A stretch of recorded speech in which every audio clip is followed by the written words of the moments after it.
আল্লাহ যদি হাসরের ময়দানে বলে, বান্দা এটা আমার দেওয়া জিহ্বা ছিল, কতজন রে ডাকলি বন্ধু। আল্লাহ যদি বলে, বান্দা আমার এই জবানে আমার নামটা কি আমি একবারও শোনার অধিকার ছিল না?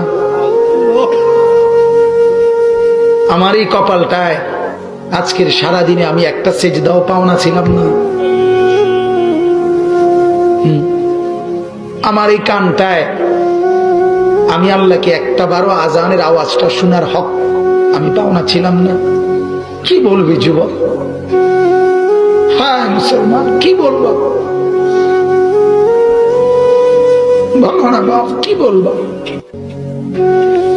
এক মা যদি বলে, মা তার পাষাণ ছেলেকেও যদি মা বলে, এরে বাপ 9টা মাস তোরে পেটে ধরছি রে বাপ, 2টা বছর তোরে বুকের দুধ খাওয়াইছি বাপ, বিনিময়ে তুই আজকে আমার মতো মা রে ভুলে গেলি বাপ, কেমনে রে সহ্য করলি?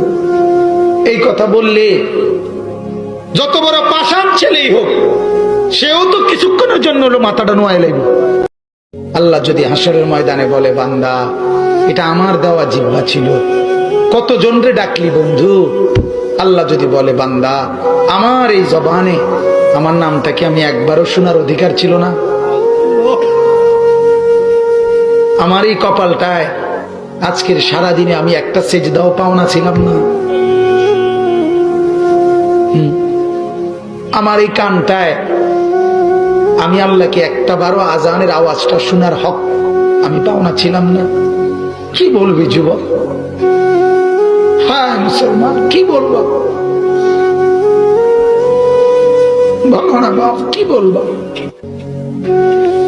এক মা যদি বলে, মা তার পাষাণ ছেলেকেও যদি মা বলে, এরে বাপ 9টা মাস তোরে পেটে ধরছি রে বাপ, 2টা বছর তোরে বুকের দুধ খাওয়াইছি বাপ, বিনিময়ে তুই আজকে আমার মতো মা রে ভুলে গেলি বাপ, কেমনে রে সহ্য করলি?